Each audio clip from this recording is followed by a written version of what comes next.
Kemudian lanjut ke verifikasi ya. Kalau verifikasi ya. Nanti dari aku aja, nanti Mas tambahin ya. Oke. Oke, aku izin pinjam usernya. Okay. Nah, verifikasi ini tadi kan ada teman-teman yang disetting sebagai verifikator dan ada yang disetting sebagai approval ya. Nah, untuk teman-teman yang disetting sebagai verifikator itu menunya akan muncul di layanan peremajaan data di inbox usul. Ya, nanti akan muncul seperti ini ya. Yang muncul di sini nanti disesuaikan dengan UNOR verifikatornya. Kalau misalnya memang hanya diizinkan untuk memverifikasi satu unit kerja atau unit verifikator saja, itu berarti yang muncul hanya di unit verifikator tersebut ya Mas Daus ya? Ya, betul. Tapi kalau misalnya Bapak Ibu kondisinya di Biro Kepegawaian dan diberi hak akses satu, maka akan muncul semua unit verifikatornya ya. Nah, di sini kita bisa lihat tadi mungkin saya sekedar menyampaikan untuk yang SKP, untuk Bapak Ibu yang sudah bekerja mungkin lebih dari 10 tahun gitu ya, SKP-nya mungkin ada 10 yang diriwayat, cukup update yang 2 saja ya. Karena kalau Bapak Ibu mengupdate banyak nanti kasihan teman-teman verifikatornya ya Mas ya. Dan memang juga sudah di blok juga ya di sana. Ya. Tapi kalau untuk yang CPNS atau yang yang PNS yang baru setahun ya cuma 1 aja ya SKP. Iya, cuma 1 aja. Nah, ini akan muncul per jenis riwayatnya. Saya coba yang riwayat jabatan ya. Di sini statusnya masih input berkas. Kita klik edit. Coba yang riwayat golongan dulu Mbak Ika, maaf. Oh, golongan dulu ya? Golongan dulu. Tadi ada beberapa informasi di golongan yang nanti coba. Oke. Ya, di golongan ini jadi fungsi dari verifikator ini adalah hanya melakukan pengecekan ya Mbak Ika ya, Mbak Aya, melakukan pengecekan dan jika perlu kalau misalkan ada data yang tidak sesuai baik dokumen maupun datanya itu bisa dilakukan perbaikan. Ya di situ misalkan Mbak Ika tadi kan mengajukan masa kerjanya 7 tahun 4 bulan. Tapi salah harusnya 7 tahun 5 bulan misalkan. Tinggal diganti aja jadi 5 bulan kemudian kita klik tombol simpan di sini. Ya, gitu. Kalau sudah, cek juga data pendukung. Data pendukungnya yang diupload di sini seperti apa, ini bisa diputar-putar ya kalau misalkan ada yang uploadnya miring-miring, kepalanya nggak tengeng gitu ya, bisa diputar-putar. Nanti kita tambahin juga untuk zoom in, zoom out ya. Kalau datanya kecil nggak bisa kebaca. Ini masih belum ya zoom in, zoom out-nya. Kemudian ada juga satu lagi yaitu data riwayat sebelah kanannya itu. Nah ini bukan itu. Sebelumnya Kak, maaf. Sebelumnya di tab terakhir, nah itu. Ini belum muncul ya. Oke, nanti kita cek. Ini tab ini adalah nanti akan muncul data riwayat existing ya yang ada di data kita. Jadi ini sebagai data pembanding, sebagai semacam kayak kalau tadi Mbak Ika coba lihat ke edit data itu kan mengajukan golongan berapa tadi? 3C gitu ya.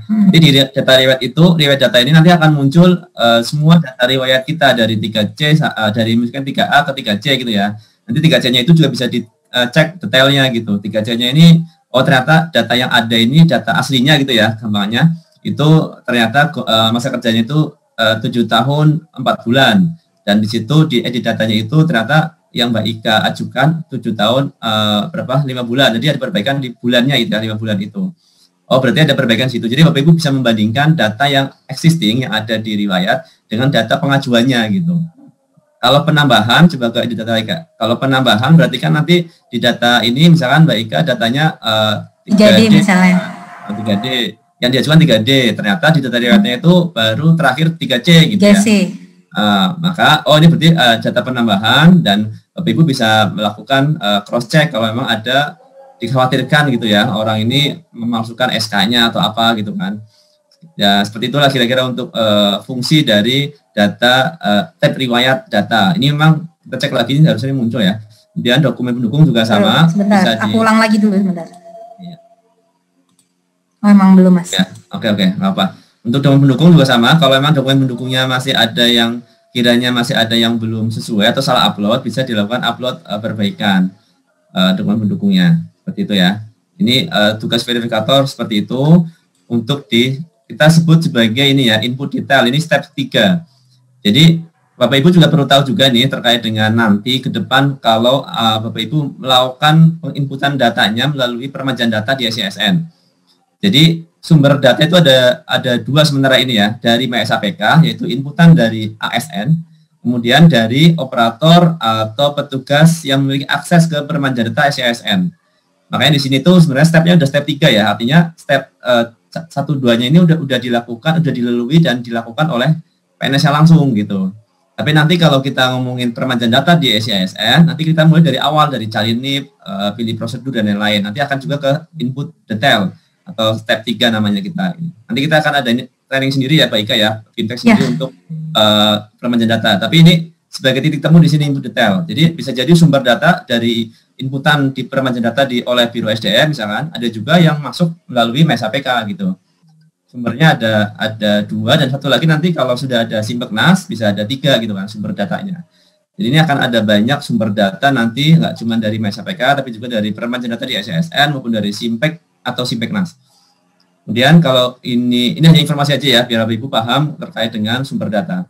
Dan selanjutnya, nah di sini adalah ringkasan step 4 ya kita sebut sebagai verifikasi data.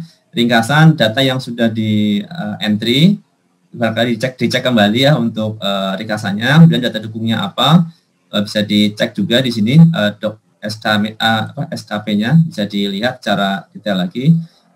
Ini hanya fungsi pengecekan aja ya secara verifikasi. Jadi itu kalau oke, misalkan Bapak Ibu ada kesimpulan nih, oh ternyata data yang sudah di-upload oleh si ASN ini diindikasikan data palsu misalkan, atau memang belum saatnya dia naik pangkat gitu kan, atau jabatannya tidak sesuai, silahkan berikan rekomendasi. Nah ini adalah salah satu output tugas dari verifikator ya, memberikan rekomendasi kepada approval, apakah diterima atau ditolak, karena verifikator nggak bisa terima nolak gitu. Nah rekomendasi ini juga boleh diberikan catatan, ini catatan dari verifikator, kenapa ditolak, karena misalkan SK jabatannya tidak sesuai atau mungkin pendidikannya, ijazahnya tidak valid atau palsu dan lain-lain, nanti bisa dilakukan pemberian catatan rekomendasi. Kalau terima menurut verifikator ya klik terima gitu ya. Tapi ini bukan sebagai final ya, ini hanya memberikan rekomendasi ke approval. Nah, nanti ketika sudah dikirim, data ini akan akan dilihat oleh petugas approval di sisi instansi gitu ya. Nanti di instansi akan kelihatan apakah rekomendasinya diterima atau ditolak.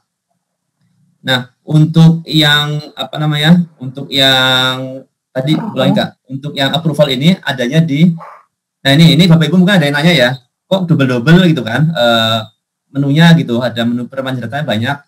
Nah, itu sebenarnya bukan double, tapi memang kebetulan ini punya role banyak ya. Yang pertama itu di atas sendiri itu kalau Mbak Ika coba lihat itu ini adalah role yang diberikan untuk verifikator ya. Role verifikator, kalau hanya punya satu role verifikator hanya muncul satu menu gitu ya. Tapi kalau punya role verifikator dan juga approval nanti akan muncul 2 menu. Yang bawah itu role approval ya, yang ada tekan usul. Nah ini tekan usul adalah untuk melakukan approval di sini untuk yang role approval di permajaan data. Oke. Untuk yang tekan usul, memang ini masih belum detail. Nanti kita akan detailkan kembali formnya.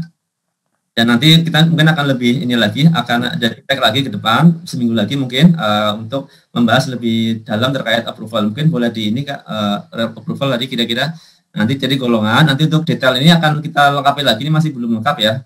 Jadi nanti Bapak Ibu di role approval ini bisa melihat dokumen yang telah diunggah kayak tadi. Dan juga rekomendasi ya dari sisi verifikator. Ya. Rekomendasi. Jadi dan juga nanti bisa mau filter.